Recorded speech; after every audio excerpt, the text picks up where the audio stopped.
You see, there's been a big misconception in the world of hypnosis.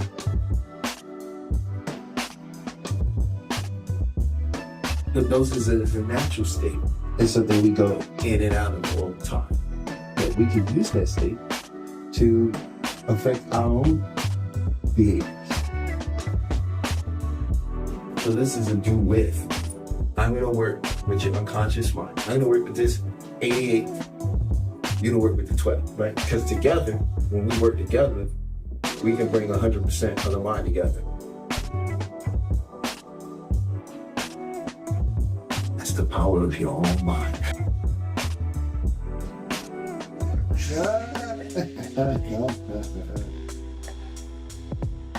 So I just attended Talib's group hypnosis, Beyond the Mind, and it was amazing. And the fact that I feel so refreshed and so energetic afterwards is amazing. It's a wonderful feeling. This was a bonus.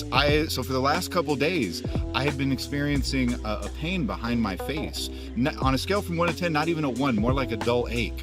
And while we were going through the process, I was able to let that go, and I was actually able to pinpoint the root of that disease during the meditation process and during the visualization. And since we've been done, I haven't felt that pain, that dull ache behind my face that I had been feeling like for the last few days.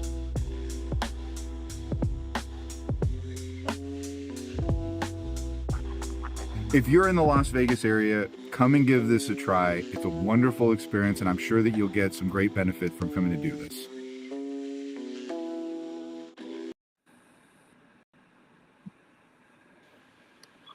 Greetings and salutations, and welcome to Beyond the Mind. We are not here to teach you. We're just here to remind you. We want to welcome you all again. I got my very always special co-host, Chef, with me. And we were having a pretty interesting conversation in the back. You know, Peach felt like it was getting heated. And I'm like, I don't understand why you feel like nobody is, responding emotionally. We're just giving our opinions here. If I feel like something isn't valid, I want proof of why you're making a statement. But, it was so juicy. I was like, well, shoot, do we even explain it? Do we just keep talking? Right. So, first of all, I just want to say happy Friday to everybody. I hope you had an amazing week. Hope you had a week that allowed you to expand yourself and maybe even challenge yourself. Maybe you had an opportunity to let some things go. If you did, please leave a comment in the chat because we love to hear from you. Also, we will be opening up the lines as we always do. But I have a very sneaky, funny suspicion that people will be joining us, and it won't be anybody we normally know or anything. We're just going to be some new faces, people that's been watching for a while, that's been enjoying the content. It's like, you know what? Let me just get up here and speak with these guys. But today's topic is about midlife crisis in men and how it shows up in the modern era.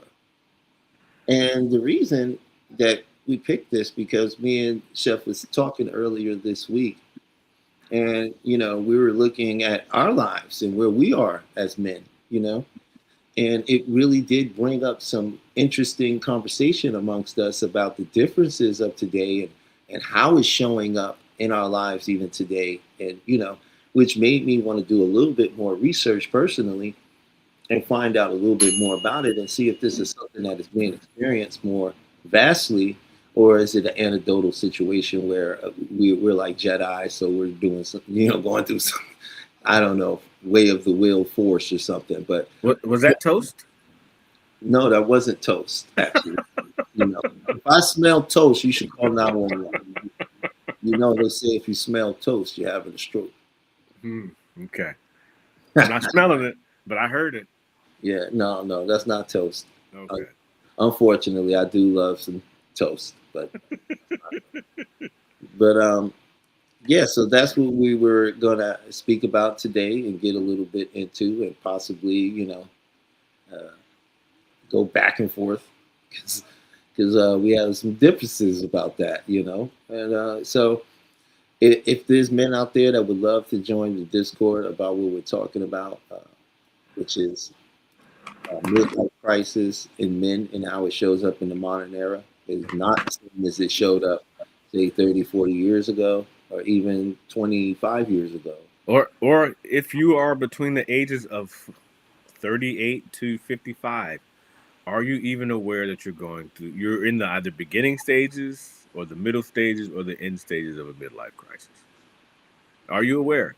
Well, it's Most men only a aren't crisis aware. that affects you. And it's not all men that experience midlife crisis. These are not all men. It shows up in different ways. It depends on. It doesn't always have to be a tragic. It doesn't always have to be a disaster. It actually can be pleasant. Then it's not a crisis. Identity crisis. Identity crisis is nothing pleasant about that. Yeah, but I mean, is it a midlife crisis part of identity issues? Yes, that's what we were talking about in the back room. I didn't get to get into my bunch of facts and stuff that I went to research. I'm commanding. Come on, let's put them gloves on. Let's not waste no time. They want to hear it. They want to hear it.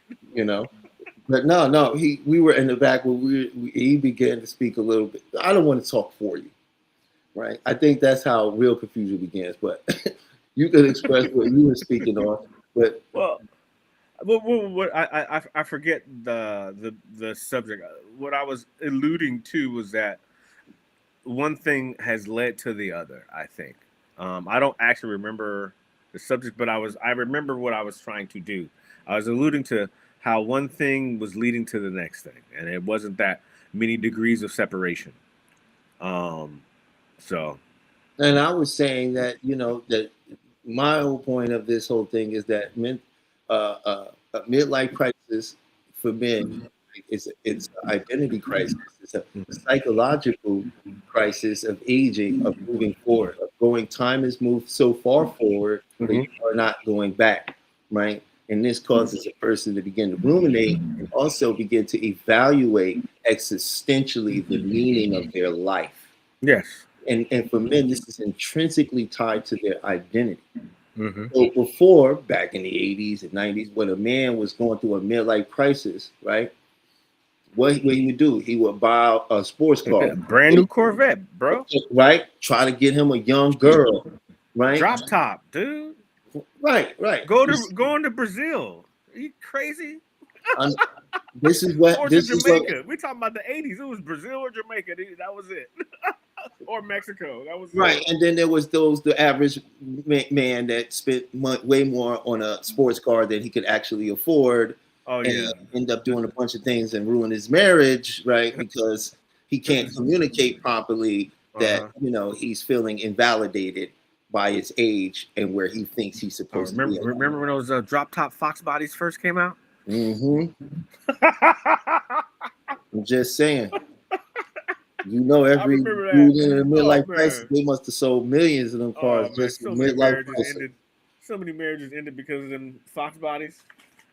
Right. When today midlife crisis does show up like that, right? Yeah. Because men today, right, the generation that is coming into this today, they didn't have those accomplishments, right?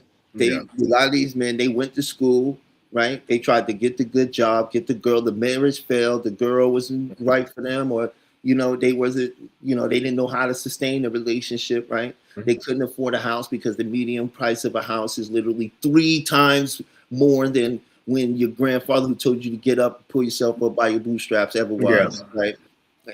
As if that was the cure.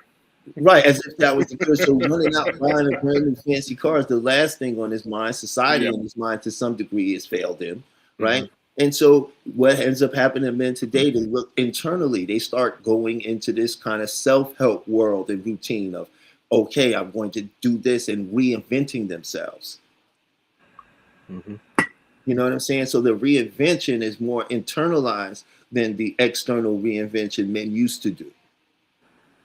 By wanting to dress a certain way. There was even time dudes I remember dudes in the 90s that was having midlife crisis because all of a sudden they want to dress like young rappers, rocking around with chain, they talking like us. We looking at dude like, come on, bro, what's going on with this?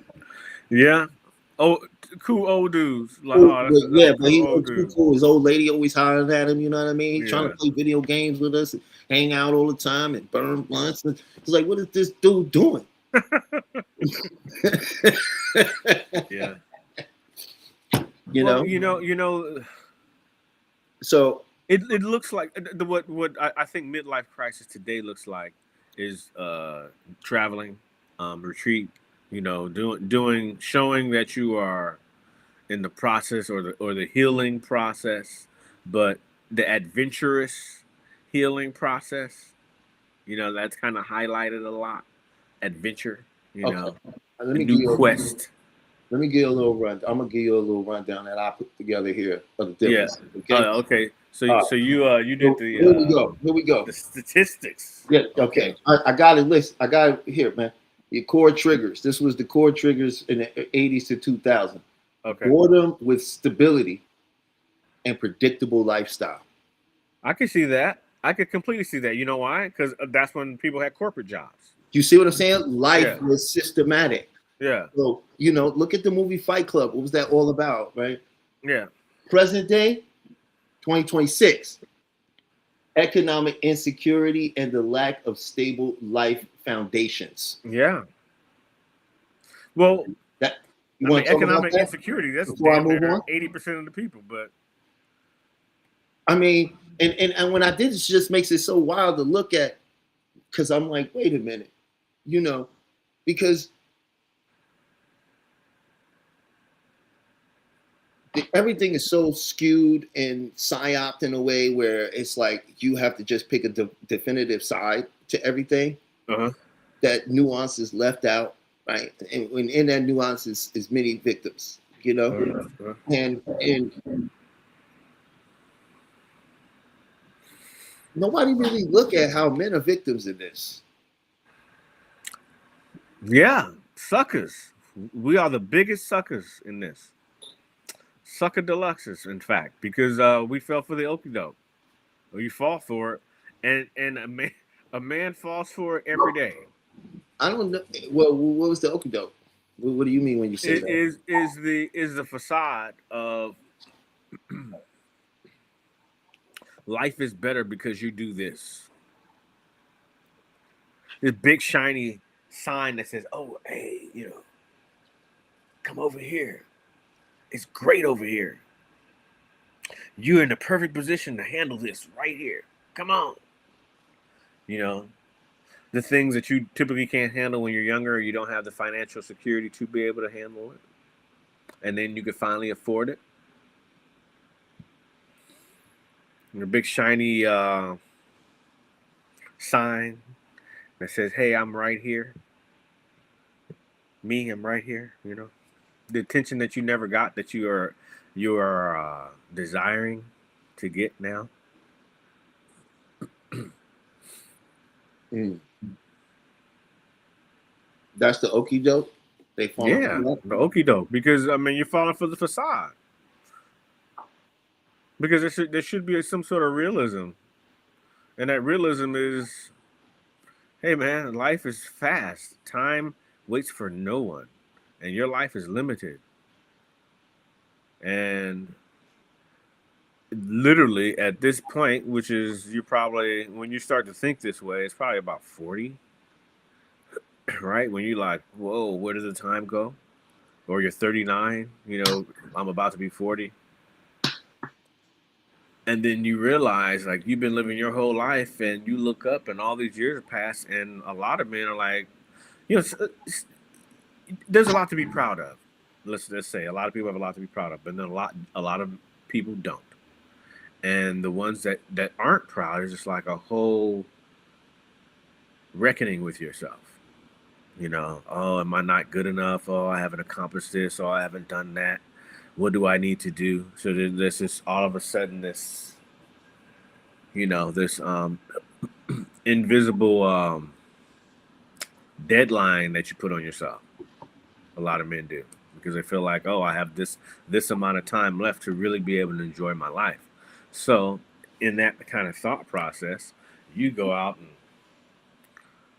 well, I can't say you. I can say I did. I can say I have some friends that have, you know what I mean? They just lost our minds, went out of town, enjoyed yourself, live damn near every fantasy you thought you could live, you know. And but at the same time, you're not really aware of what you're going through. You know, you just most men aren't aware they're going through it when you're going through it. It typically takes like a reckoning, something drastic to happen to kind of like, hold up, what's going on? Let me pull back. You know, let me. I think this is one of those cases where two things could be true at the same time. Mm-hmm. You know, because some men don't do that. Mm-hmm. Sometimes, like I'm telling you here, it is the mundane. It is the straw that broke the camel's back. Mm-hmm. It's years doing the same thing, Mm-hmm. right, and not exploring oneself, Mm-hmm. right, that leads a person to one day, right, for it could be as little as the coffee being just a little off from the norm, or the coffee being just too perfect every day, same coffee. I get it. Right? I get it. It could be waking up one day and just breathing and realizing I got to go to this same place again. I don't like going there. Why have I been doing this for 20 years? Mm-hmm. Right? It's not always necessarily something that's so, awe-inspiring that it makes you evaluate your existence. Yeah. Sometimes it's the minuscule consistency of being in what you feel is your life, and then waking up one day and seeing your life as a liminal space. No, I mean most people. That was poetic. It was beautiful, actually. Give that man a hand. Most people. I don't have my soundboard on to push my. Ah, man, you should have had. Anyway, most humans have a desire for change, maybe just once. Just once. I can't say everybody, you know what I mean? But I can say maybe just once, because isn't humanity about experiences, right? And I think that's kind of what happens in the midlife crisis. Men, we have a tendency to realize we haven't had many experiences, and I only got this amount of time left on this earth. With me, I can tell you this, excuse me. I can tell you this. I had children very young, and by the time my son was like about to graduate,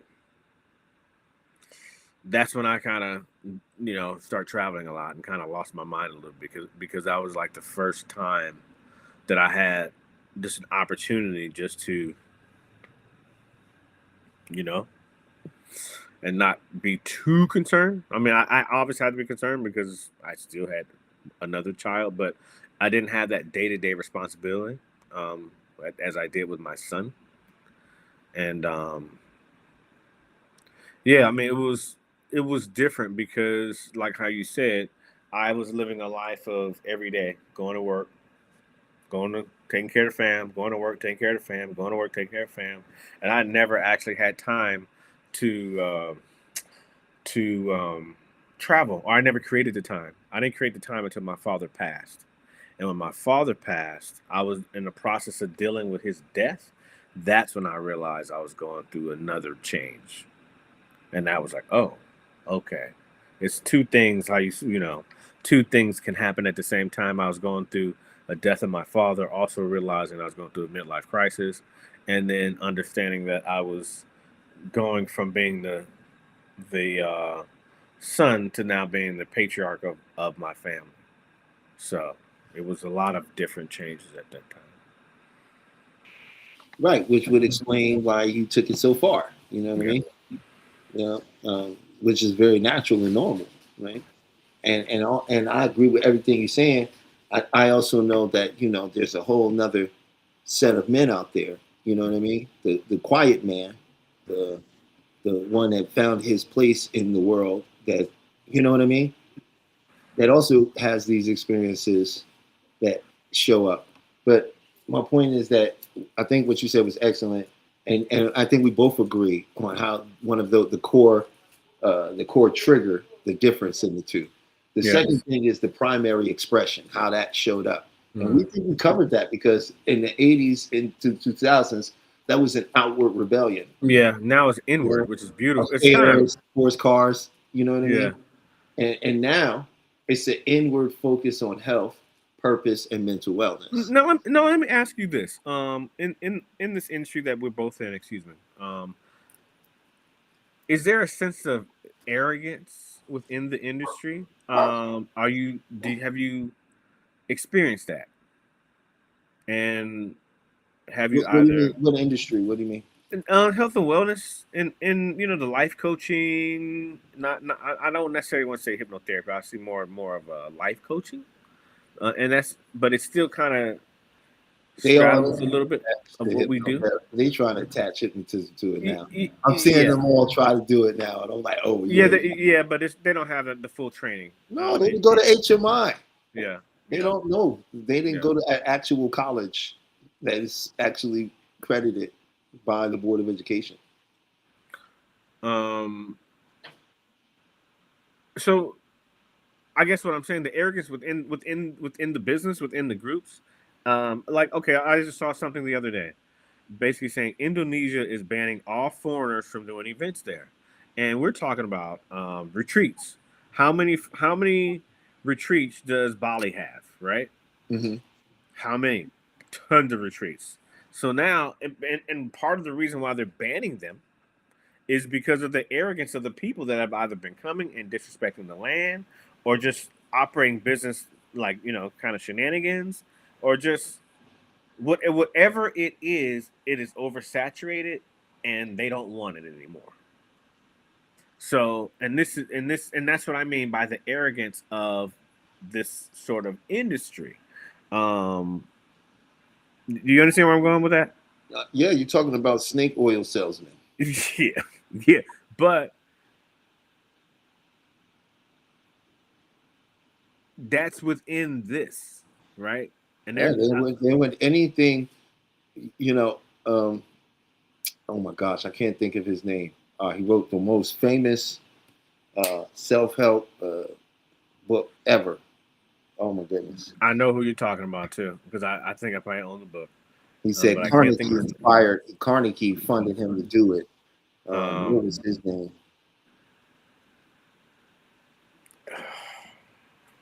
It's gonna come to me. I'm so sorry. There's a reason that I bring him up, because he was a fraud. His whole backstory, he was a wanted criminal. He was wanted. This man was wanted. Anybody can look this up. This is not a secret anymore. It doesn't matter, because what he did was so big. Half the book was made up. He made it up. It works, but he made it up, right? Snake oil salesman, right? Like, what I'm seeing in is like, now we have, first of all, social media created parasocial relationships and hyper entitlement.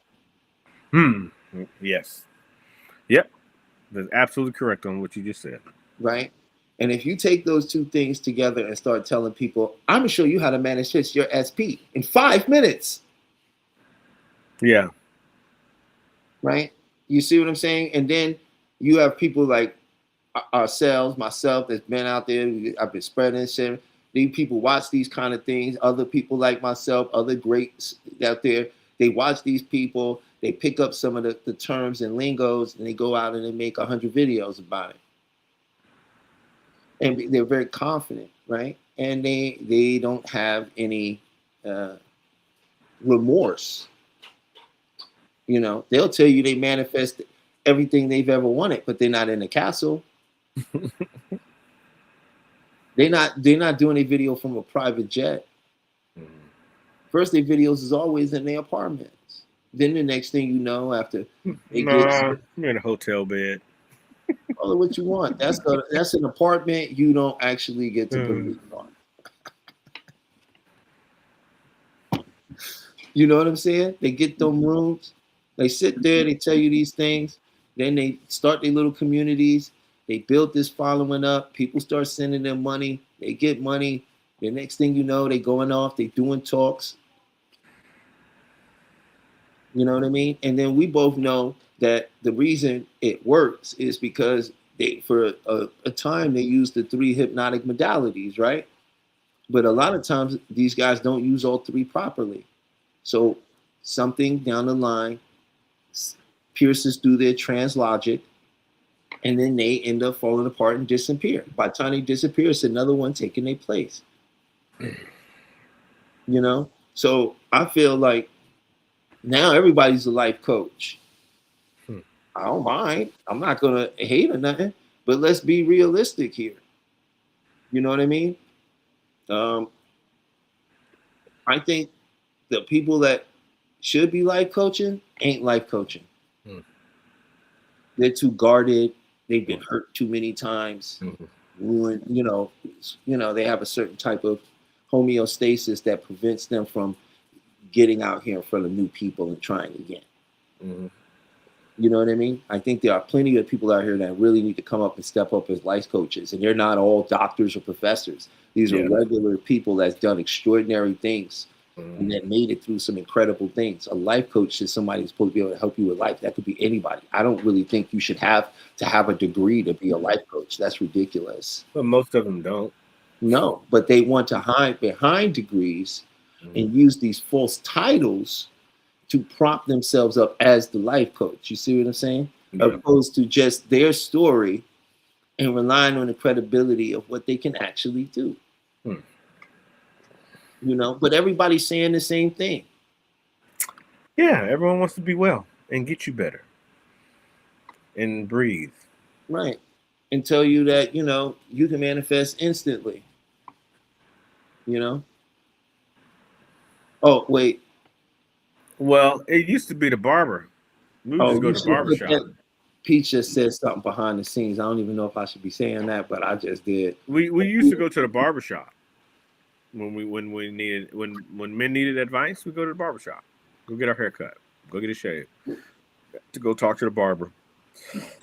A whole bunch of men going through midlife crisis at the barber. If you have a barber that's your age.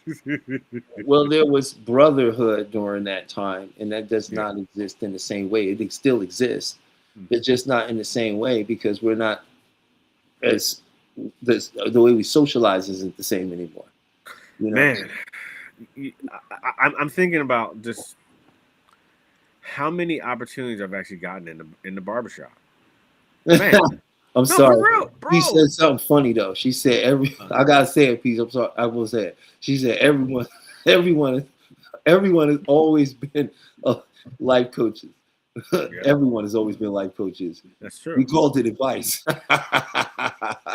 True. Our grandmas were life coaches.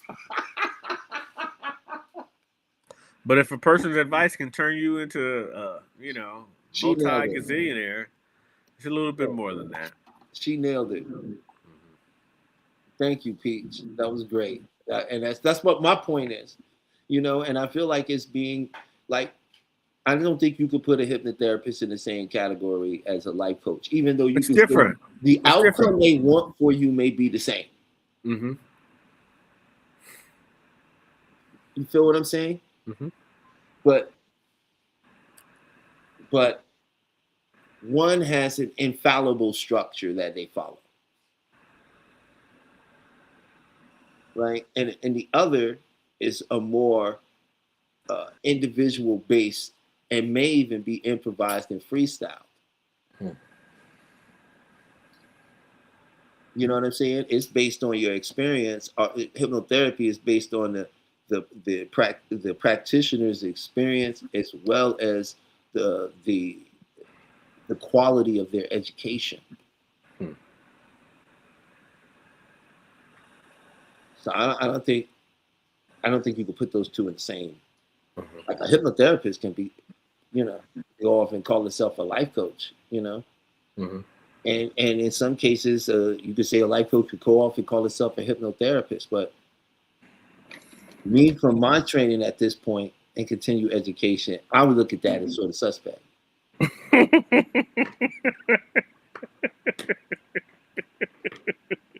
And I've seen enough of these hypnosis boot camps to know that, nah, bro. Yeah, no. You can get certified. You can get certified in 2 days. 2 days, and I've seen they train it. I'm like, $3.99. that don't work. $3.99. That don't work. No wonder. No We wonder only that. we only have 4 seats available. You ever seen it? It looks terrible. Some of these scripts is like, whoa, that don't work. Interesting. I think the Ericksonian Center is the best one though, outside of HMI, in my opinion, because I love Ericsson, but they actual is legitimate. Like they get down. I feel like they get down. They get down with it. They with it. But man, no, I didn't even get. Let's continue on, shall we? That was just that. Look what that. Just look what column 1 just opened up. What a great conversation so far. Just from that one, 2 parts. Okay. Here's another interesting one. Here we go. Goals. The goal. 80s and 2000s. The goal was to recapture the youth and excellence. And excitement to recapture the youth and excitement, right? But today, and then you go ahead and let me know, all right? It's to find stability, sustainability, and meaning. Yeah, and that's why the goal, most people's goal that I know, is to leave America and to be able to be sustained outside of it, because you're concerned about the quality of life. A lot of people are looking for the quality of life outside of this place. So, okay, but I think it's very interesting. You know, I don't know the numbers on that. I do know that there's a whole, you know what I'm saying, movement. Okay, I know that there's a new movement. The new movement is the American dream used to be the white picket fence, to have the white picket fence, the house, the family, the dog, you know, the 2 kids, the corporate job. Now the American dream is to be able to leave this motherfucker. Excuse my language, but for people to be able to have the possibility to be able to go somewhere else and create a quality life somewhere else. That has become the new dream. I mean, I think that's a dream for some people, but I won't say that's like the dream for most men in America. I'm not saying most, but where are you getting that? The dream is changing, my man. That's what That's I'm trying my to point. I just told you the goal has shifted from trying to regain your youth and excitement, right? Which would explain why shows like Jackass, which was done by middle-aged men. You feel what I'm saying? Yeah, dudes our age. We did that. So enthralling and entertaining. And when you look at the production, like we know and Denon, you find that these were done by older men. You know what I mean? And they were obviously going through a midlife crisis. The difference, they had money, you know? They were producing it. Right. They had enough money to do something about it. But my point is that today, right, when you get to that age, like, it's amazing that sustainability, stability, and meaning, right? That's a complete inverse of what it used to be. That's what I'm saying. It's a complete 180. Well, I mean, we just had a conversation this week. Grady from Sanford and Son at 42. Oh yeah, he was old. And how he looked like he's in his 60s at 42. Who else do we have? There was someone else. I mean, what's his name? Diabetes guy. Diabetes. Yeah, he was Worley or yeah, he was 43 or something like that. He was 49. 49, okay. When you're looking at that dude in Cocoon, I thought he was 70. I thought he was 70, but they had to put no prosthetics. They had to dye his hair. But see, the difference in looking at just us as people. I'm 51. You're 50. Are you 50? 49, right? 49. Compare us to them and how we look in comparison to them, and I'm not bragging at all, but I'm just saying the how we just are. We don't age the same. Humans don't age the same as what we did then. Um, the we just don't. And I don't know if it's that we don't have the same stressors because I feel like we do, or we just um, uh, tailor our look a little bit better. You know, I don't have a scraggly gray beard, and I'm not growing hair on my head and keeping it clean. And I just I don't know. Is it that, or is it this? They age differently then. Um, I just think that personally, how people age is based on one, their genetics, and two, their mindset. And that mindset creates their diet, their habits, how they view their world, their life expectancy, all of it, you know? Man, And Grady was 42, bro. but he was also, did you ever look at his backstory? He had No, very tragic backstory, just like Red Fox. yeah. These people did not have it easy. None of them did. That's why they all look so dang on old. Hmm. You know, they was living as men when they was doing manly things. Those they were the same age as people we call kids today. Hmm.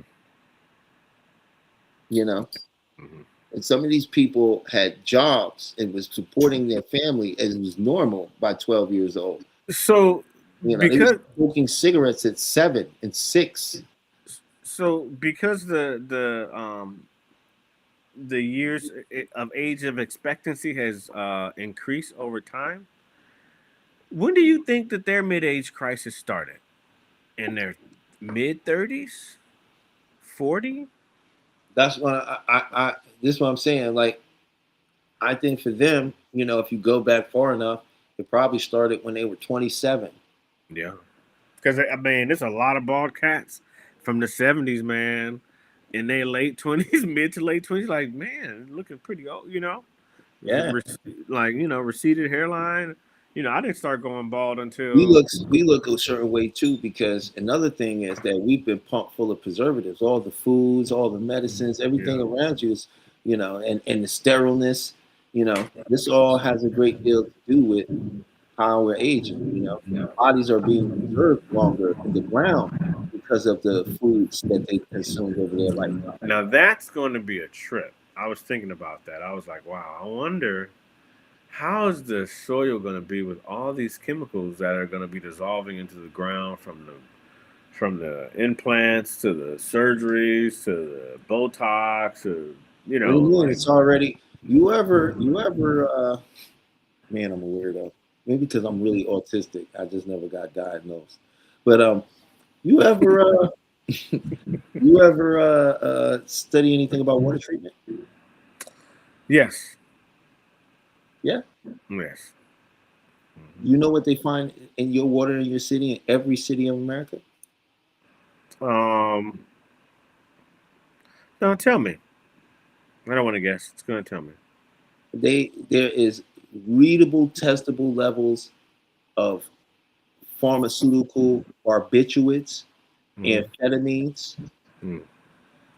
Amphetamines. What? Yeah, Mm. yeah, right. Because when you use the bathroom, what they do to clean for every city in America is ran through something called a water treatment plant. Mhm, And mhm, essentially, what a water treatment plant is a giant centrifuge.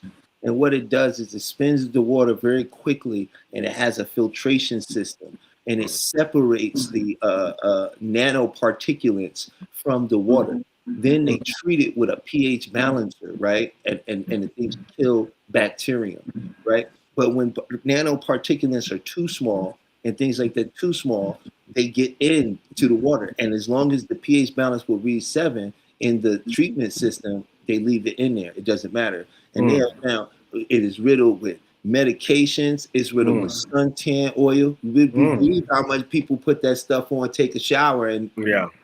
this stuff, it's in your water, Mm, right? So it's in the soil, mm, it's in your foods, mm.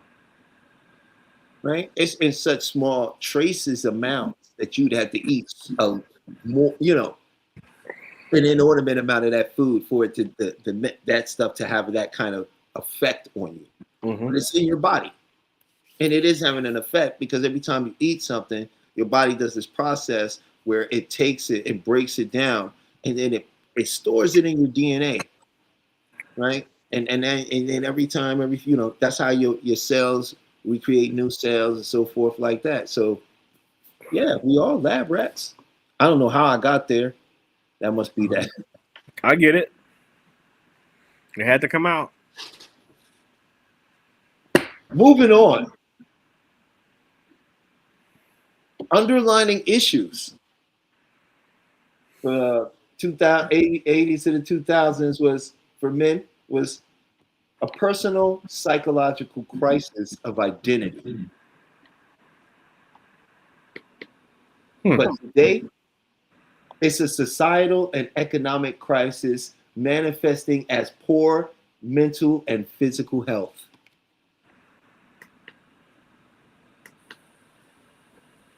What you think about that? I'm just talking about the differences because people they still refer to it like a man's having a midlife crisis, like it's the same thing. Oh, you're just getting who you are. Yeah. Yeah. It's not. It's really not. It's like a serious thing now. Yeah. And that's what I find the most interesting. Like it's it literally is reverse. Well, I can actually tell you my personal situation because I think it's extremely informative to some men who just are not knowledgeable about what's going on. I was at the time I was like starting to work out and get myself in like fairly decent shape, and I kept noticing like no matter what, I could not lose my stomach. No matter what, I'm like, why am I not? And I'm going hard, I'm like, could not lose it. And someone says, "Hey man, you ever get your cortisol checked?" And I'm like, "What?" And then it came to, not understanding what cortisol does, not getting enough sleep, not understanding you're not processing things. And then someone's like, after you get into the next stages of questioning is, "Hey, have you gotten your blood work done?" And then it's like, what are you talking about? Yeah, have you gotten your blood work done? Have you seen your levels of testosterone and estrogen? I'm like, what do you mean? Like that's a thing? Yeah, that's actually a thing. And then getting your levels tested and understanding, how low your testosterone may be and how high your estrogen may be, and you're not understanding your mood swings and or attitudes, because that is something when men have a lot of estrogen, typically that's when that's when they're called bitchy because of complaining, and and they don't, most men who are going through that don't even understand what's happening because it's not a normal conversation. But when I went to the doctor and I started talking to them, they had a big old magazine on the wall, and it said menopause, and I'm looking at it, and I'm reading and I'm checking it out, and I'm like, that's actually a thing. And then the guy comes in, he's like, yeah, it's actually a thing. And we talked and checked my levels, and sure enough, my testosterone was low, and my estrogen was high. And there are things that we can do. You can take you can eat natural foods to balance it out. Stop eating certain things to balance it out. Wear certain clothes to help yourself out. Not wearing certain underwear that's aligned with plastic. There's a lot of things that we can do to help ourselves out with proper levels of testosterone and estrogen. But the fact is if you're not aware of it, that's a big problem. And most men that are our age are not aware of your levels. And it's very important that we become aware of it. So just wanted to say that. That was very informative. Hopefully somebody can take that information and go get themselves checked out. Yeah. I think that'd probably be a good idea if they're experiencing those type of things and don't know where it's coming from. And shoot, we get into what? Hot sweats. We get hot sweats, cold sweats. we get the same thing I think women get. In terms of we're gonna get the same things because your body can only give but so many signs that something is wrong. Mm-hmm. It's human traits. If Mm-hmm. you're a human, you're gonna get fever when your body's trying to burn something out. Mm-hmm. You know what I mean? If the hypothalamia is, which regulates temperature, is not, is off, Mm-hmm. you know, yeah, you can have some real problems. But that's in any human being, you know. I think that men and women, I think that a lot of the things, there was a divide created between men and women to keep people in line. Mm-hmm. And so we've been sort of taught to look at each other like two separate things. You know what I mean? Not two halves of the same thing. Yeah, I mean, I really think it's important. Like, if I was a couple, or if I was in a relationship and my wife or my partner was going My through, wife. Sorry, I had to. okay, was going through a menopause at the same time as I was going through my midlife crisis. Just the fact that two people are aware that they're going through it puts them a leg up of everyone else, because most people aren't aware that they're both going through it at the same time. If you're within 3 years apart, 3 to 5 years apart, you know, and how frequently do people actually go through it together and acknowledge that they're actually going through their changes at the same time? And I know it happens, but how often does it, like, you know what I mean? Because there's so many similarities that we just don't discuss. Extreme similarities. We wake up grumpy in the morning, grouchy, bad attitude, don't know why. Low blood sugar. You know what I mean? I need my cup of coffee. Everyone needs a cup of coffee, right? Then they feel better after they get a cup of coffee, get that caffeine. That's what they say. Yeah. I know that some people do, some people don't. They just keep going with the. Ah. Yeah, but I think because we have the information now, and we're a new generation. We're not like our parents. We are giving the information to you all. Please use it.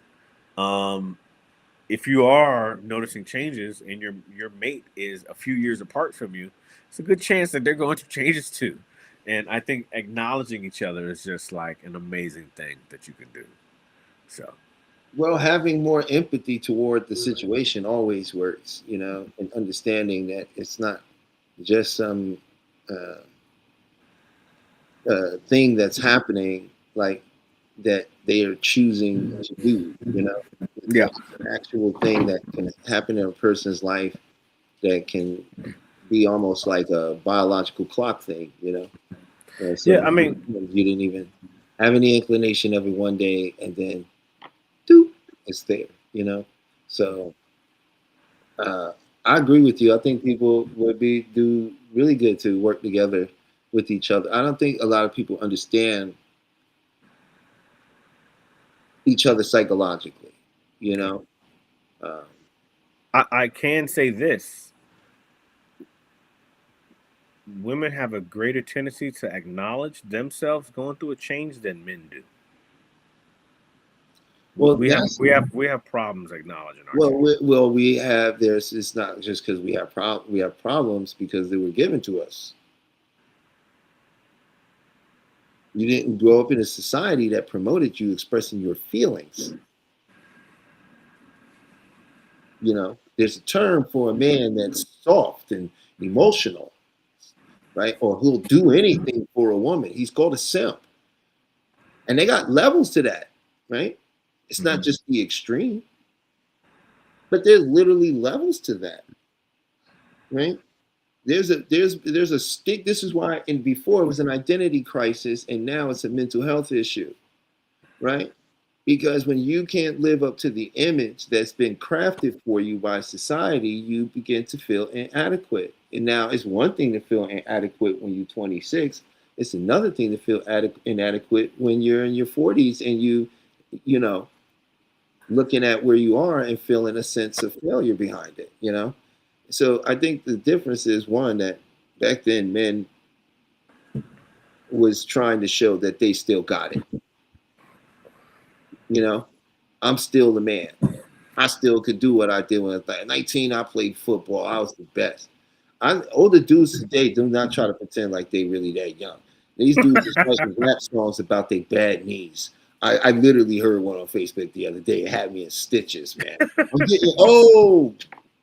He was like, I'm getting old. I was like, he was, you know what I mean? Like this generation in this midlife crisis has very different outlook on.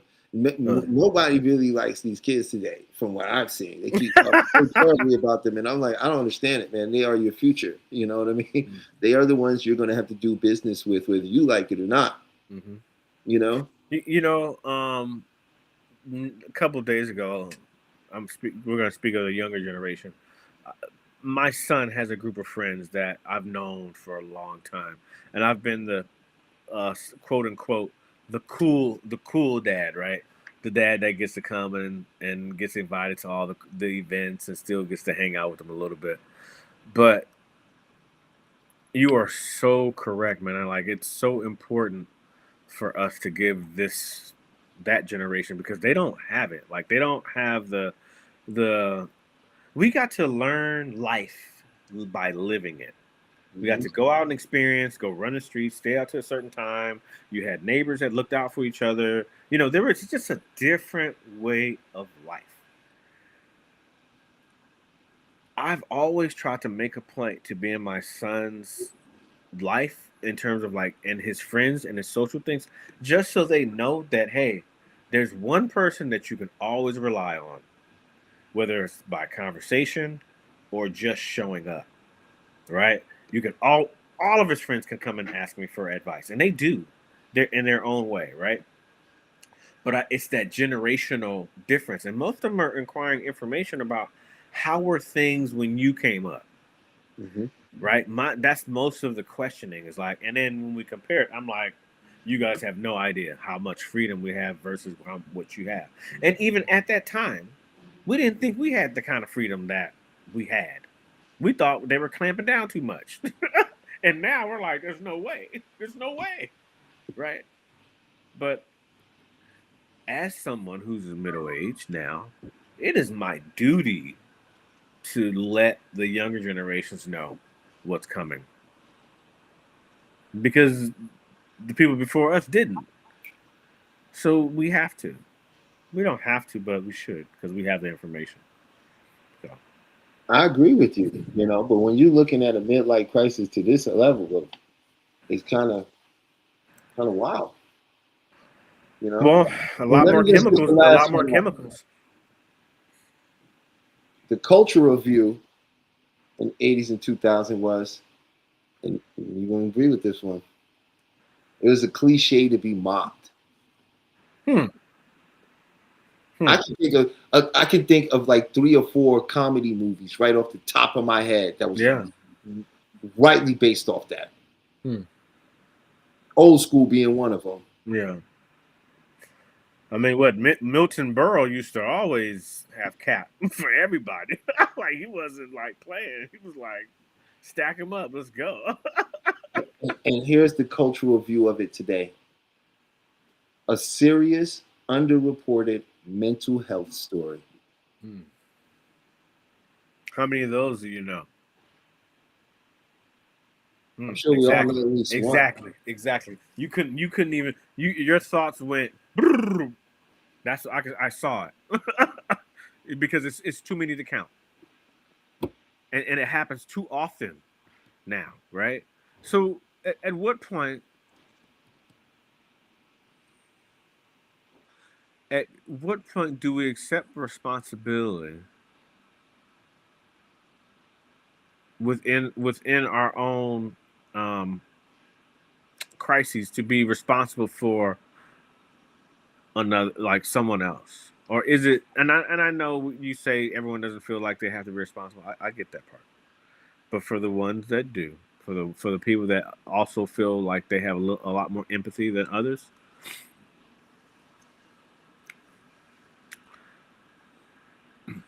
At what point should we start, besides you and I, but listeners, at what point should they start giving the information out to the youth or the younger men to let them know what's coming? You know, hey, you're not gonna always be able to run that fast. You better stop jumping off. Better stop jumping off of that ladder like that. You know, I those see kind that. I don't use language like that's just setting somebody up for failure down the line. You know what I'm saying? I could educate them with saying if you want to stay fit and you want to be able to do this into your older age, there's things you're going to have to do to take care of your body. You're going to There have to be conscientious, right? Your body is not meant to take on all of this strain. There's going to come a day if you continue to abuse your body is going to abuse you back. There Yeah. are things and lanes I could store in a young person's mind that so when they get older, they won't be looking at it as a notice the midlife crisis right now is psychological.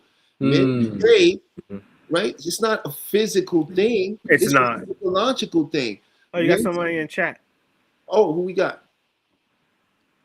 Oh, that was you. My bad. Me. Sorry, I didn't mean to I interrupt didn't do you. nothing. Didn't mean to interrupt you, brother. Sorry about that. Oh, I was cooking with some You sure turkey are. bacon grease, man. You sure are. You still are going. Here we go. I'm gonna throw some gravy on it. Bam! There you go. Come back. You gone. Amnesia like that.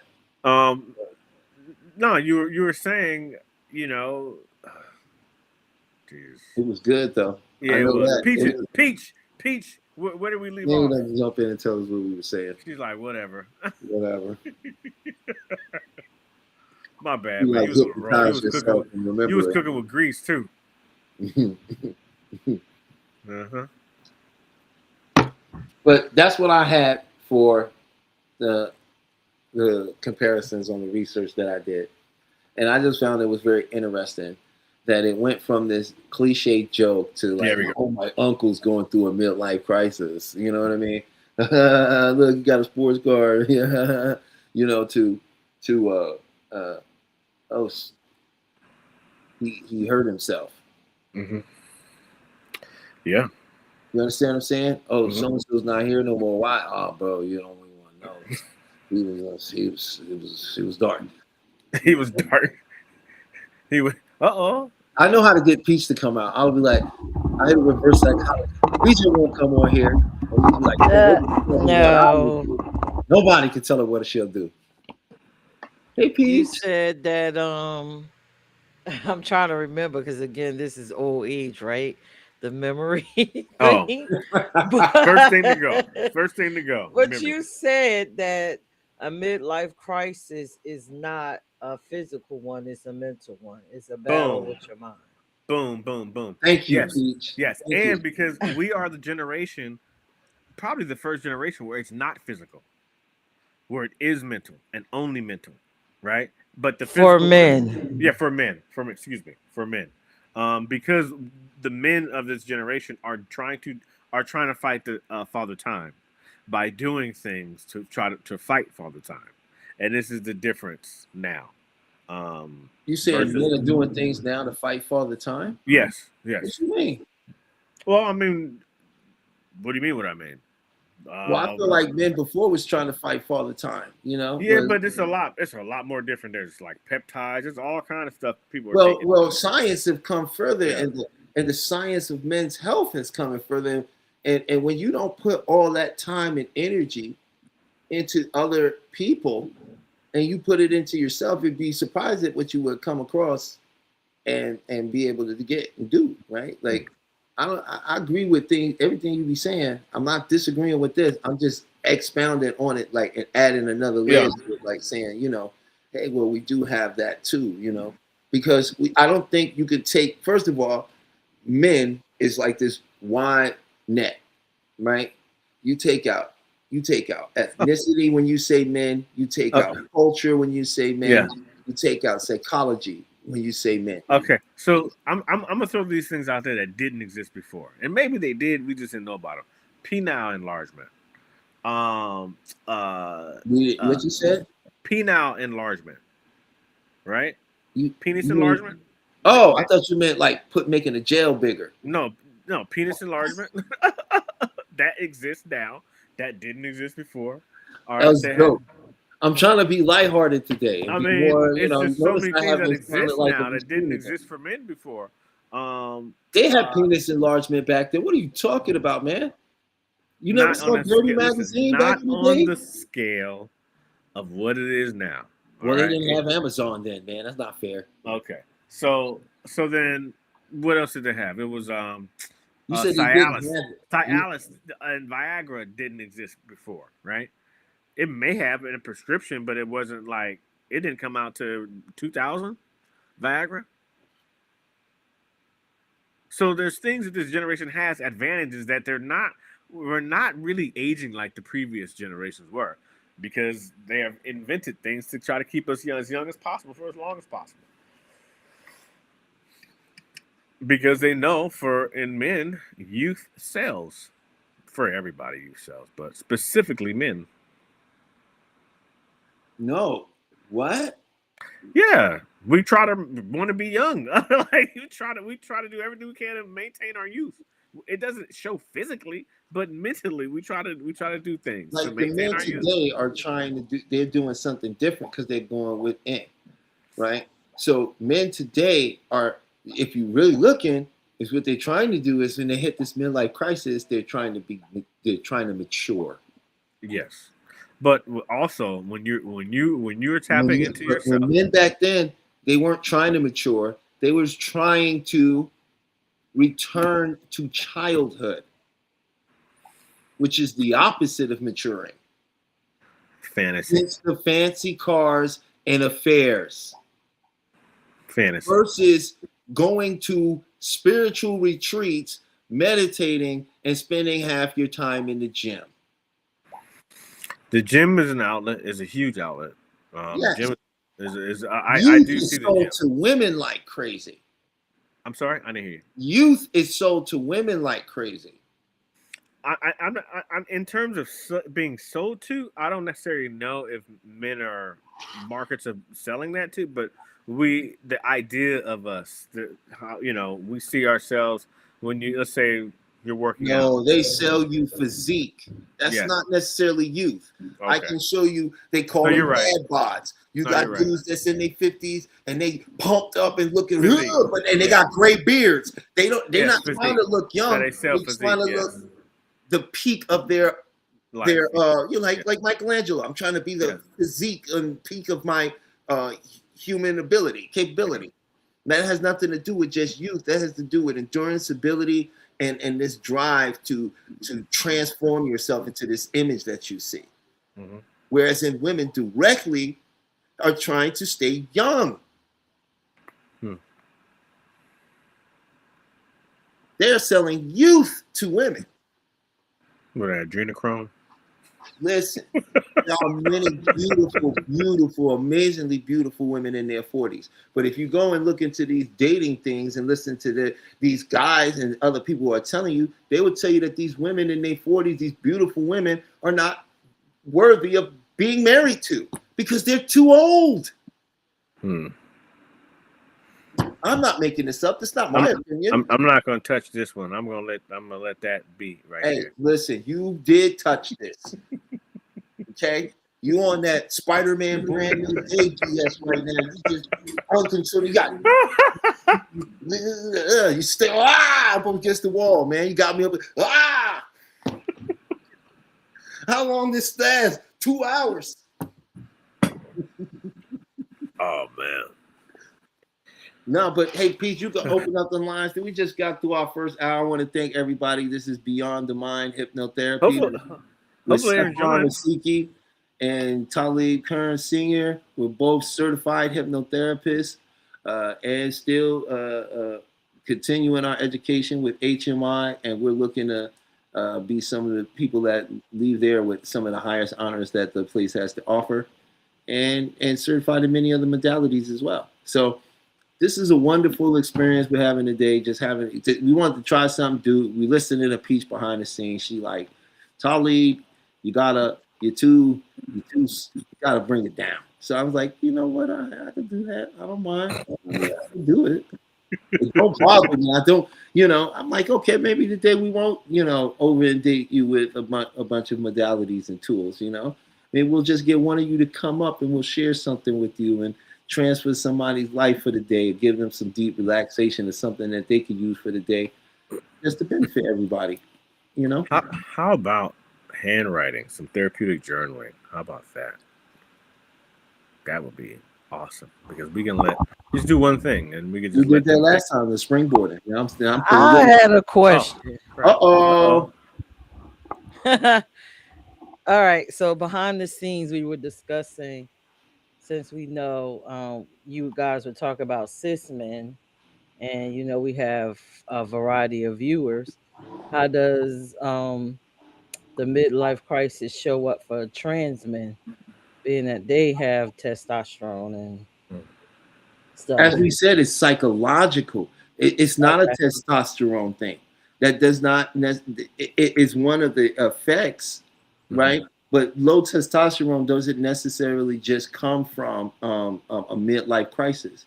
Low testosterone can also come from how you're living your life, lack of exercise, poor dieting, right? You shouldn't wait until you're in a midlife crisis to check and test your testosterone. That's something that you should check every like once a year at least if you want to. At least when you're under 30, at least every other year. When you're under, you're 40, once a year. But like I said to you behind the scenes, I would love to even maybe come back on the other show, and if anyone in the show is maybe Tim, because he's like I'm not sure exactly how old he is, but he's an older gentleman. He's not old, but you know what I mean. He's around our age. He's around our age, right? I was figuring Tim was like our age. Yeah, he's around our age. So I would love to be able to talk to Tim about some of that, right? Because then I could get a better insight, and then I could do some more research into that and find out how that and see if there's been studies. I actually have questions about midlife crises. You feel what I'm saying? I mean, that's a great question, because my question is, if you're trans and you're under a higher dose of estrogen, like and your testosterone is low already, and they're upping your estrogen, that's because they up your testosterone for men. For trans men. For trans men, yeah, do they? Trans men, yeah. They up their testosterone, really? Yeah, they still up. Wow. Okay. Yeah. I mean, I guess it's just a natural thing, because either way, it's off. So they probably have to up it just to be safe. So just a quick guess. So we're saying that it's not physical, is it psychological? Well, just a wild guess. How would you think it would affect the trans man psychologically going through midlife? I don't know, but I can tell you how it affected me. But you're not a trans man. We already know. No, but you don't know how it affects a person. So how do you? If I can tell you how it affects just a normal man, and then you can a heterosexual man. I shouldn't say that. That's wrong. A heterosexual man versus a trans man, and I'm sure the comparisons are not that far off, because testosterone is calming. It literally brings you down. It's something that just it is not something that brings you up. It's the complete opposite. And estrogen brings a men up. So, I'm curious to know what it does. I'm curious to know if it has the same effect, and I think it does. I wouldn't doubt that the testosterone has the same effect. I'm saying that the midlife crisis, I don't think it would show up the same. I personally, I think it may show up differently depending on the person's lifestyle. How at what point in their life they became a man, right? And if they became a man during a midlife crisis, you feel what I'm saying? I would need to have a better understanding. For this particular case, I have a good understanding because we all have a good broad stroke about the heterosexual men and what I'm speaking about, right? But when it comes to trans man, it's a little bit, it's different just by the lack of information. You feel what I'm saying? I would figure that a trans man would have a different psychological struggle, maybe about acceptance or not caring to be accepted. You know what I mean? Like I said, I can't really go too far into that because every trans man didn't become a trans man the same way. And they don't all come from the same background. And every one of them have a different reason for it that got them to where they are in their life, right? So that's what I mean by I couldn't really say, and I wouldn't want to try to say like definitively that, oh well, a trans man would experience no, because from our understanding of midlife crisis, they would experience a midlife crisis infallibly. I would think so, because I think a midlife crisis is like, um, once again, something especially here in America, we all suffer from at some point, unless we've achieved some sort of level of enlightenment where we have a deep self-acceptance, right? And I don't think without it, there's going to be this sense when you get to a certain age of reflecting on your accomplishments and what you didn't do and what you could have done. And I don't think, in my own personal opinion, that a trans man wouldn't have the same process of thinking. But my question would be, what would that be thinking of? Cool. But you know what? What you said was just profound to me, because then the light bulb clicked in.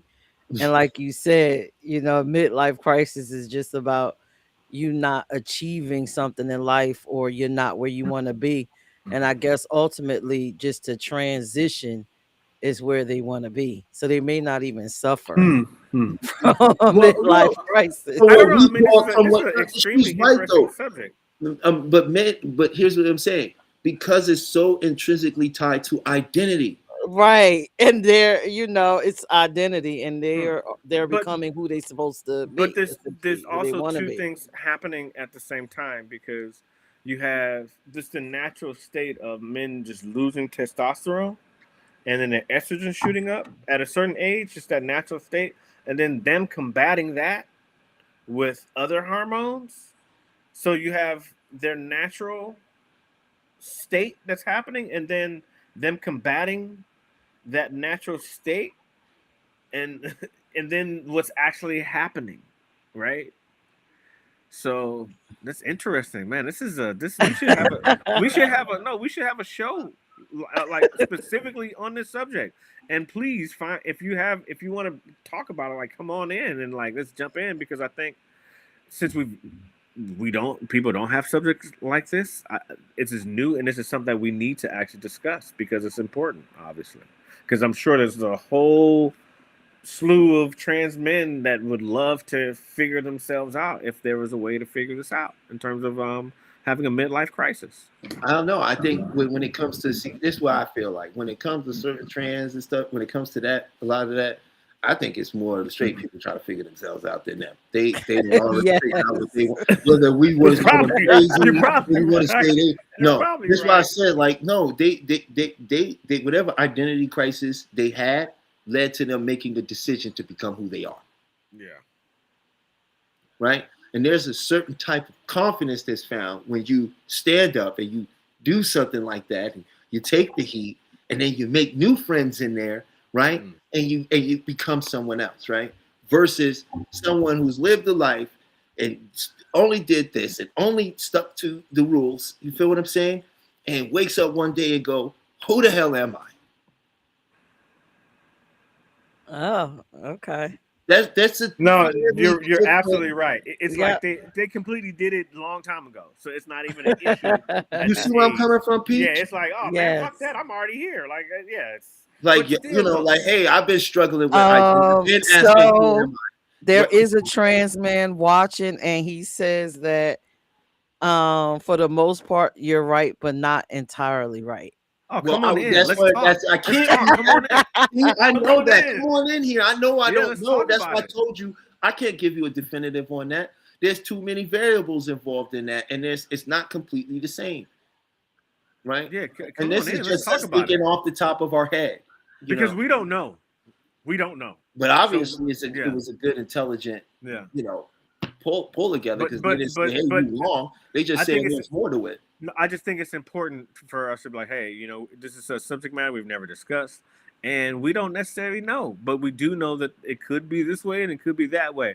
But the confirmation is awesome, and we really appreciate it, and because we want to learn more as well. So I can say this: when it comes to trans, these are people that's already been reflecting on their identity.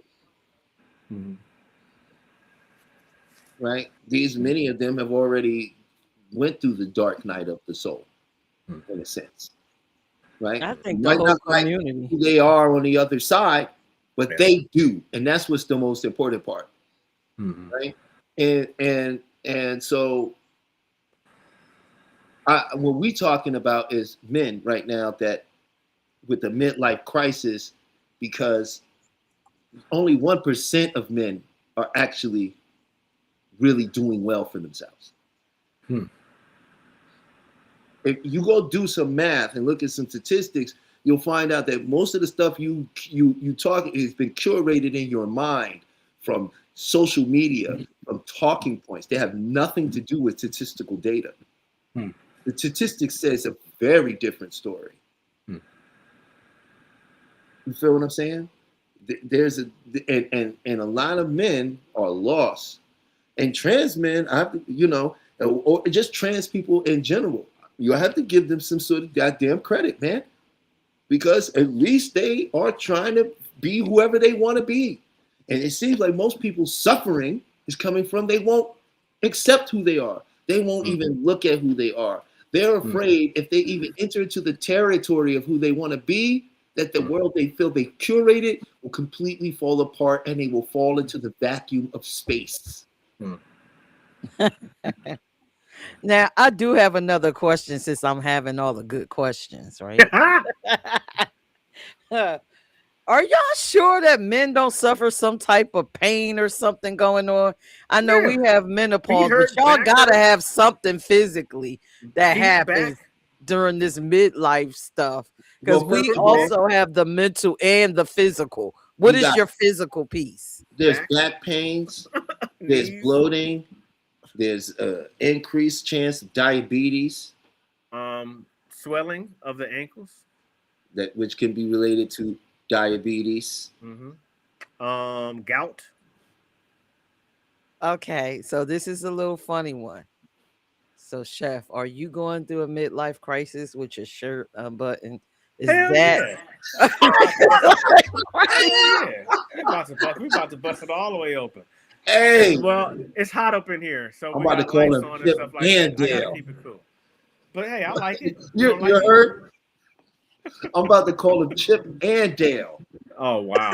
I'm just wondering.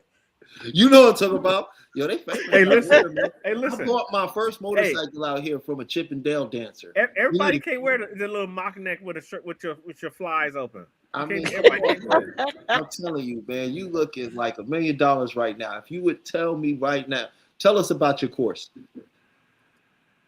My course. Oh, you did. You sure didn't catch me, bro. I'm like, Yeah, funny. you got the $1 million ideals going on right now. Yeah, I do. But you have to sign up. You have to reserve your time and your space, and then when you reserve your space, we'll send you a confirmation email, and we'll send you a video in that email that will tell you exactly what to do. 10 to 15 minutes is all you need. There we go.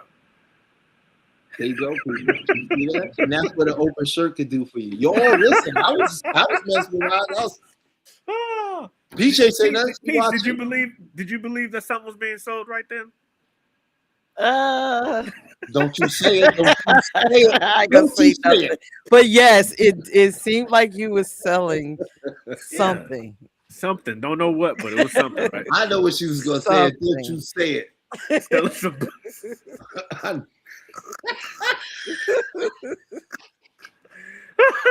oh, okay. All right.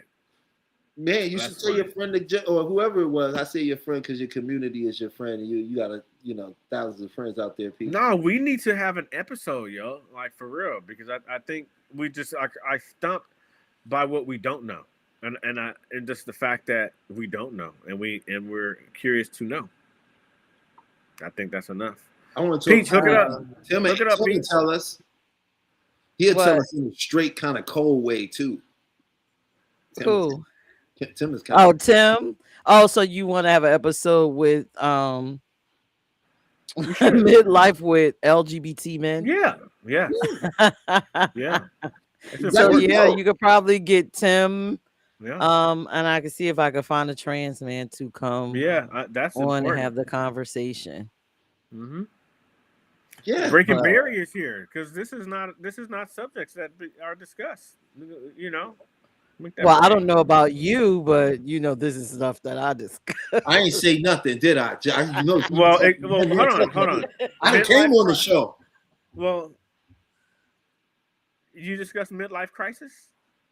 We discuss everything under the sun amongst ourselves. Hmm. Interesting. I just didn't know many people discuss midlife crisis because it's just not. We don't really discuss it that much. Right, but Yeah, I love that y'all are discussing it for men because, again, like I said, behind the scenes to live, um, black women, I'm getting on you right now. You don't think that men go through shit. Hmm. You think men wake up and they're here to be the parties that take care of you, give you money, they slave, they're cavemen, they fix shit in the house, and nothing goes on with them. And if they decide to shed one tear or feel one pain, you're pissed because you feel like they're still in your moment. But that is not the case. They are humans. So let me get off my soapbox. thank you for that human disclosure. We are humans, you know. Well, he Mhm. is. I'm trying. My DNA didn't come back yet, so we'll see. I hope it didn't go to ancestry. You know, I knew someone who got their DNA tested 4 times, and the last time they were like, we can't identify what you are." They said every test was like, "We can't identify what you are," but the last one was like, "Yeah, we're just gonna give you your money back." Yeah. Well, someone gave them like some goat DNA one time, and they told them that they came from West Africa. Hmm. Did you see they It's put a crazy. That's iguana? why it's listed as entertainment for Yeah. entertainment purposes. Mhm.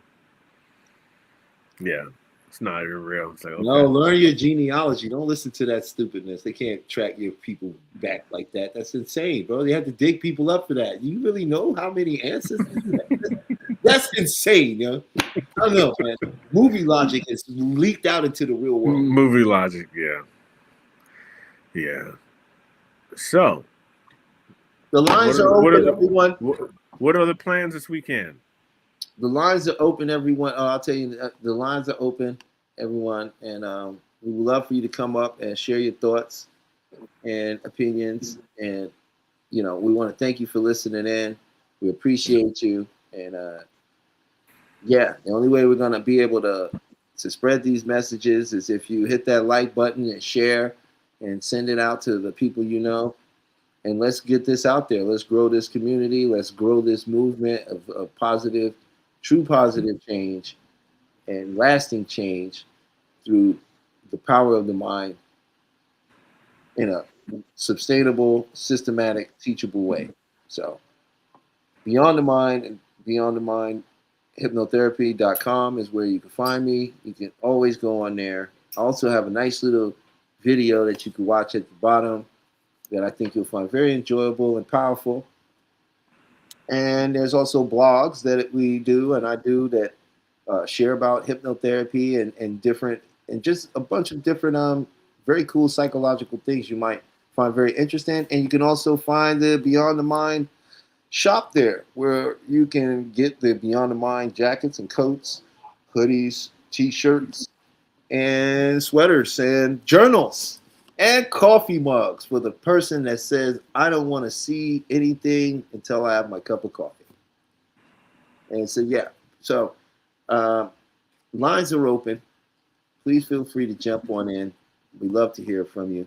Peach, I want to thank you for jumping in with some wonderfully great questions. And I want to thank whomever that was that responded with that information. I love if they follow up and share with us what is the other part that might be missing from what we said so that we can have even a fuller picture.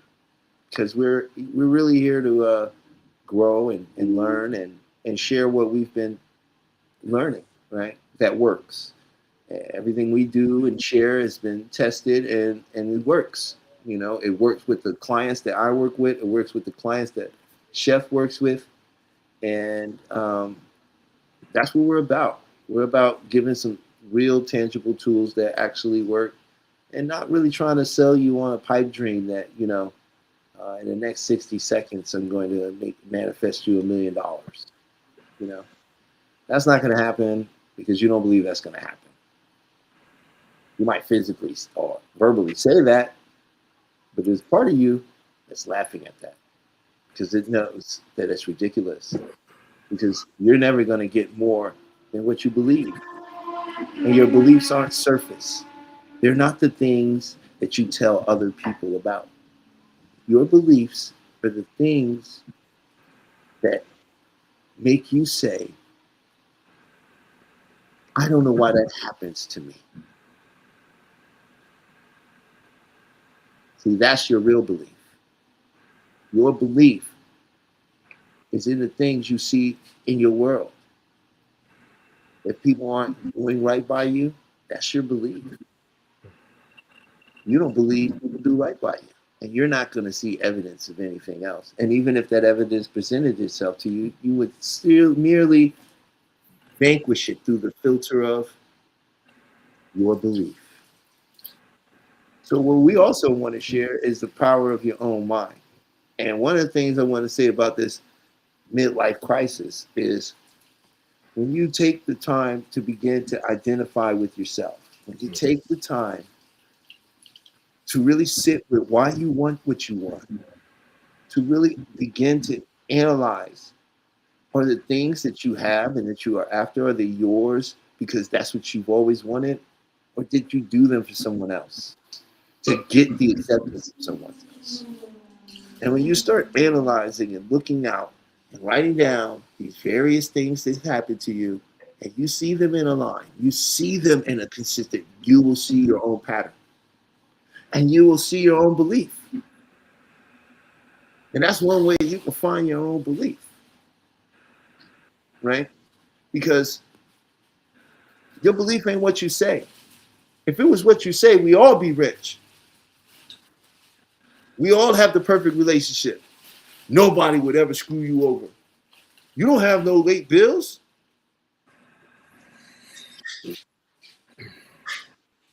But you don't believe that. You say it. But you don't believe it. And what we do is we help you convince yourself of new beliefs. Because you cannot just change your belief, because you didn't choose your belief. You was convinced of it. And now you need to convince yourself of something else.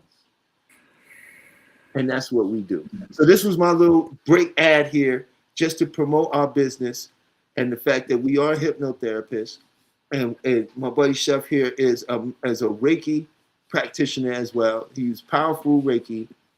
He also is a master of hypnotism and also a master of rapport. He's a generally down-to-earth, good guy that helps strangers, that helps people out in the real world. He's actually helped people, And this is before he ever was, when he was still in the film business, right? He was the kind of guy that would come and see you and help you. He even put people in hotels that were sleeping on the street. That is true. Right? This is the level, the quality that we bring when we work with people. Right? We get results because you came for results, not because our ego demands it. And I just want to put that out there. Yeah, we're here to help. And not only that we're here to help, we actually enjoy helping. Enjoy helping you and enjoy hopefully giving you the tools that you need or that you don't have to help improve your life. And that's really the most important. We're here to help you help yourself and help you help your family. And that's really why we're here. I'm here because wherever messed up place you in, I've been there. Right? I've been to the bottom. My grandmother used to say, when you hit the ground, there's only one way to go. Up. And what better yet? We got Peach back in the house. What's up, Peach? I realized that I was behind the scenes making phone calls to see if I could get people on here, right, to Mhm. talk about midlife crisis, right? And Mhm. so then I'm realizing in these conversations, they don't know if they're in midlife crisis. They're like, how would I know? What is See the that, and see signs? that's the thing. This they don't. Most people don't know because it's not even a male conversation. See this is the problem because women y'all always discuss it. You know, you have some girl I don't know, and then you're like, have you had this? Have you done this? And like no, okay, then you might be starting this. Men, we don't know. Yo, like we just don't. And the signs is that cortisol. Cortisol. If you see someone who can't lose that stomach, that's a telltale sign. Of course, well, not necessarily of a midlife crisis. It's a telltale sign that someone could be going through a midlife crisis. One of the signs of Could be. midlife Could crisis be. is a man with between the ages of 39 and 40 and 55. 55. Okay. Mhm. That is experiencing drastic mood swings, okay, who is starting to feel disconnected or disassociated from their life, okay, someone who seems to can't get it together, they begin to procrastinate on a lot of things, or they do the opposite, they might go extreme, Moody. right? These are some of the signs, but once again, Grumpy. yeah, if there's a sense of feeling like their life at that point has been something that isn't satisfying, Mm-hmm. if they find themselves in a constant state of sort of existential dread. Mm-hmm. Or incompleteness, not feeling complete, like you have a lack of something's missing and you just can't put a finger Yep. on it. They may stop doing the activities they used to Mm-hmm. like to do. They can't find Mm-hmm. any fun or enjoyment in that. Mm-hmm. You know, they might start suffering more from not clinical depression, but from depression. Or more days where you're feeling I'm just out of it, sad. You know, Well, sleeping anymore. my sign, because I want to tell you how I experienced it. My sign was knowing something's wrong, but not being able to put a finger on it. Like I know something's wrong, but I don't know what it is. And then when I found out what it was like, all this time, if I'd have just talked to someone, I'd have been a lot more agreeable, a lot easier to get along with, or I even may have been felt a lot better, had I known what the symptoms were. Because we just don't express the symptoms. The symptoms are you get tired, you go to sleep earlier. You get the old man times, you go to bed at 9, wake up at 3 in the morning. Being grumpy is one thing, just being a lot more impatient without understanding why you're impatient. Yeah. And I'm going to step away for really quickly now that you're back. Yeah, that's what I was saying though. That's what I meant when I said like mood swings and stuff. I think those are some of the symptoms there. But like I said, it's psychological, so it's on a case by case basis, right? Depending, on the individual, you know. But yeah, those are some of the symptoms. Peach, anything else you want to ask? I love having you up here. And they said, how young does the girl have to be? When the man goes out and how young does she have to be to qualify for midlife crisis? Oh, between the ages of say 19 and 27. No, talking about how young is the girl that the man goes out and have the affair with? How many years apart should they be in order for you to determine that's a midlife crisis? So is it 7 years, 8? If the man is, like I said, if he's in his, say, we're going to go early. Let's say he's 42. Okay. And he's dating a girl that's 22 years old. Okay. Right. He has no intention of starting a family. Right. Like I said, it's unfair. Right.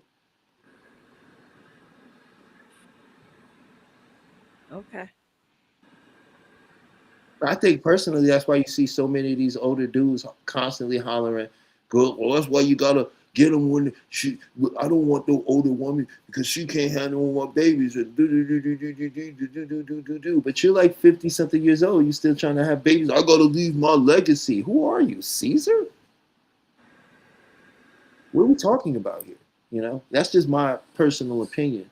You know, it really boils down, and that's who I see a great deal of that is. It's like these guys that are in their 50s and so forth, and they're like, well, she got to be 23 or 22. That's who, and it's like, well,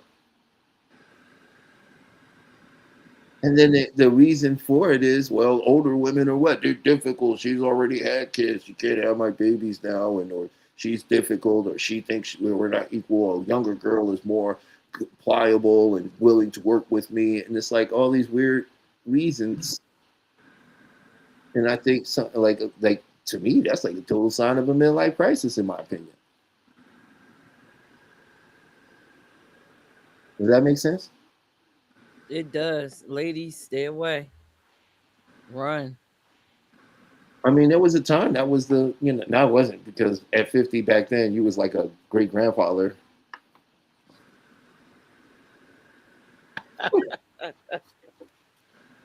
These people were having them young, you know. And I think a lot of the culture has always been kind of barbaric, if you ask me.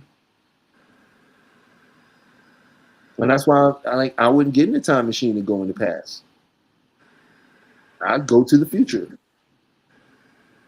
I want to see how much better it gets.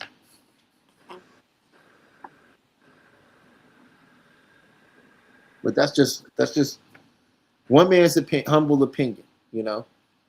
I would definitely love to do that show though, and just have, a conversation about it. From my perspective, it feels it's amazing because it did a complete 180, not a 360. Didn't go back to what men used to do, right? It went to like some awareness stuff, and they're not buying sports cars now, and going to better help. You know, something wrong with me, Doc. I gotta get some help. Hey, there we go. Back again. What I missed? Huh? Oh, nothing. You didn't miss anything. Just a few minutes time. Pretty good episode, I think. To not have many people in the room. I don't know how many people's in the room. I mean, I'm not really. No guests.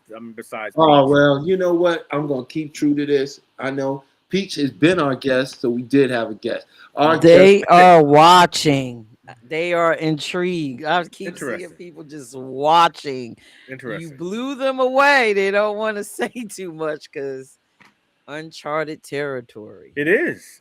But I can see why. Let me just say, in this climate, in this world today, I can understand why some of the very awesome part of your community that is gay and trans might be quiet or not know where we're coming from. But as they begin to watch and learn that we're allied to everyone, that we understand, because we deal with psychology and we deal with wholeness, not fractional stuff, but wholeness. We view people as a whole thing. You know what I'm saying? And we are open is accepting to everyone because we know we're all from that great source of energy. So to the ones that are watching who aren't saying anything, it's okay. It's just a matter of time. You will come to know that we are someone you could come up here and communicate with, and it'll be a great conversation.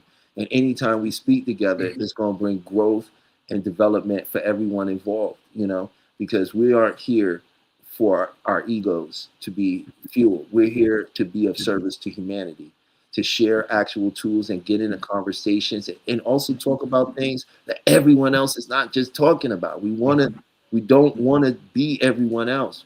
We want to come with our own gift, our own words, and our own unique fingerprint for this landscape of podcasting. So to everyone out there that's listening on that side, I thank you for listening. You do not. And this is a safe place. This is a safe place. So, But it takes time to know some place is safe. You can't just take my word for it. Just keep coming back to the show. See how the energy flows. See how the people come up and how they get respected, and how everyone that comes up here shares a perspective we can learn from, no matter what they say. So I want to say that. We appreciate everybody just listening. And I'm listening to Peach too. Usually I'm way more formal than this, but today I'm just like, I don't fish.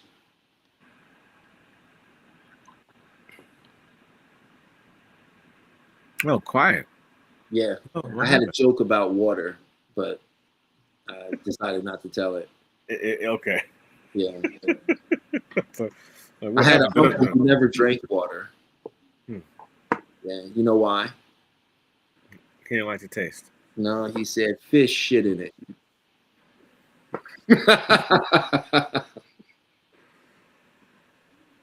Yeah.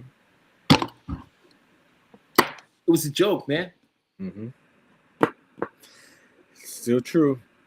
It is true. It is. Still true. But this water is good. They should pay me to promote it, and I will tell you what it was. But since they won't, I won't do that. Hmm. This water is from Eternal. It's delicious. You should drink it. It's like 9.5 pH balance. Mm-hmm. It is in a plastic bottle, so I'm probably absorbing microplastics at the same time. But you can't beat that pH balance, can you? Yeah. I've been drinking. It's called Alive water. It's Let me guess. It's live water. exactly what it is. It's from Oregon spring water. You can't leave it. Yeah, can't leave it in the sun because if you leave it in the sun because it's living water, it will turn green on you. So you got to leave it like in the shade or dark area. It is amazing water. Mm. It is amazing. Mm. Amazing. Comes in these beautiful glass bottles, so it's nice. I had some water from like Norwegian. It was amazing. It was like $5,000 a bottle. Hmm. They had to get it for this director at the MTV Music Awards. They flew it in too. Yeah, he was overcharging production like a mofo. They flew it in, bro. They flew it in. I'm sure they did. And I drank it. I drank his water. He was mad. It's too late now. Nobody can ever say it. I don't care. I drank your water, man. It was me. I did it. It was delicious too. You didn't care. You had a bunch of those bottles. You act like you cared about that one bottle. I mean, it was $5,000. It wasn't $5,000. It was more like $5 that they marked up to production. No. I was there when they had to order this water, sir. No, sir. It's one of them elite, expensive. There's certain things in this world, there's places. It was from one of those places, sir. It was from one of. They flew it in less than 72 hours, bro. Interesting. Yeah. Mm-hmm. Yeah, dude was some big deal. I can guarantee you they're not flying in water no more. Oh no, this was before COVID. This was They're before like, COVID. man, What I'm saying was before COVID, right? Arrowhead. After COVID, they was like production. Well, y'all lucky to be here. You're lucky to get a bottle of Arrowhead, bro. Yeah, Arrowhead, you're gonna get that Kroger water. Yo. That's what you gonna get. Oh, they're not giving away anything. That water they put under. No, dude. The wrap gifts suck now. It's like they're not even getting no wrap gifts. You get a T-shirt, which you just used to get shirts. That's just normal. You get on a show, here, take a shirt. All right, cool. They're holding that off to the end for the shirts. I think I still got my Mall Cop 2 book. The little set book they make. Pictures of the whole crew throughout the whole shoot. Mm-hmm. Usually somebody put together and stuff. They go around. I still got mine somewhere. Yeah. Anyway, we get way off script. I guess we're gonna call this one a night. We just had a wonderful show, and I just started, flashbacks and reminiscing because we're old. No, stop saying that. You could be as old as you want to be, man. I'm young, bro. Then why you want to say that? Well, yeah, because you always get offended when I. Bro, because Bruce Lee said it best, man. Don't speak ill of yourself, not even as a joke. I have wisdom beyond my years. Then use it. I didn't use it.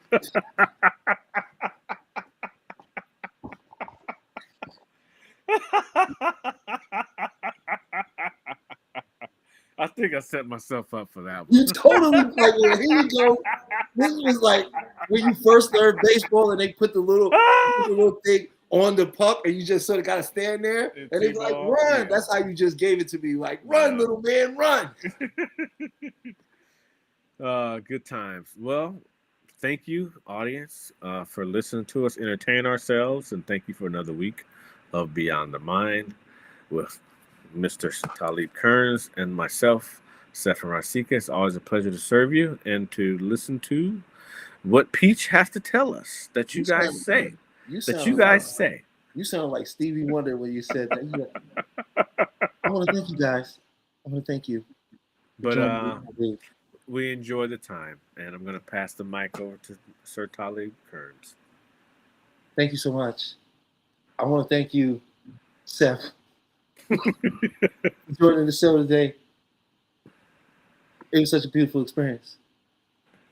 And to my audience out there, I love Stevie Wonder. He's amazing. It's a gift. Well, listen, thank you guys for joining Beyond the Mind Hypnotherapy. We'll come back with you next week. Also, we're going to try to put that together. I'm going to speak with Peach behind the scenes. Maybe we'll come on to the other show, me and Chef together this time, so we can ask some more questions. That was really cool. That was a lot of fun. And also, there's some big things coming up. We do have a retreat that we're putting together. We're going to keep everybody in the loop. It's going to be amazing. It's going to be wonderful. True transformation that lasts is what we're offering. And so that'll be coming up down the pipeline. As for next week, our goal for next week is to get my Gong Fu Shifu back here. And he's going to talk about best ways to stay in shape after the age of 40 for men, physically and psychologically. And I think that'd be a wonderful topic. And guess what? That's for everyone. Good stuff. You know? So we want to thank you all once again, and we will see you on the next one. See you next week. Take care.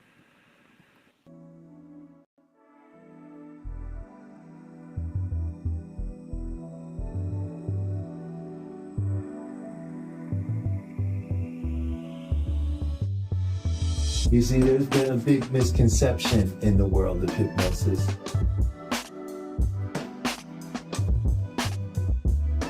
Hypnosis is a natural state. It's something we go in and out of all the time. But we can use that state to affect our own behaviors.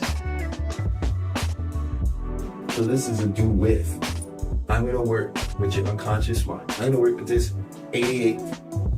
You're gonna work with the 12, right? Because together, when we work together, we can bring 100% of the mind together. That's the power of your own mind.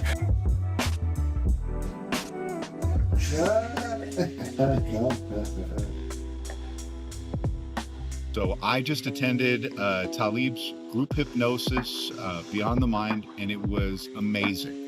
And the fact that I feel so refreshed and so energetic afterwards is amazing. It's a wonderful feeling. This was a bonus. So for the last couple of days, I had been experiencing a pain behind my face. On a scale from 1 to 10, not even a 1, more like a dull ache. And while we were going through the process,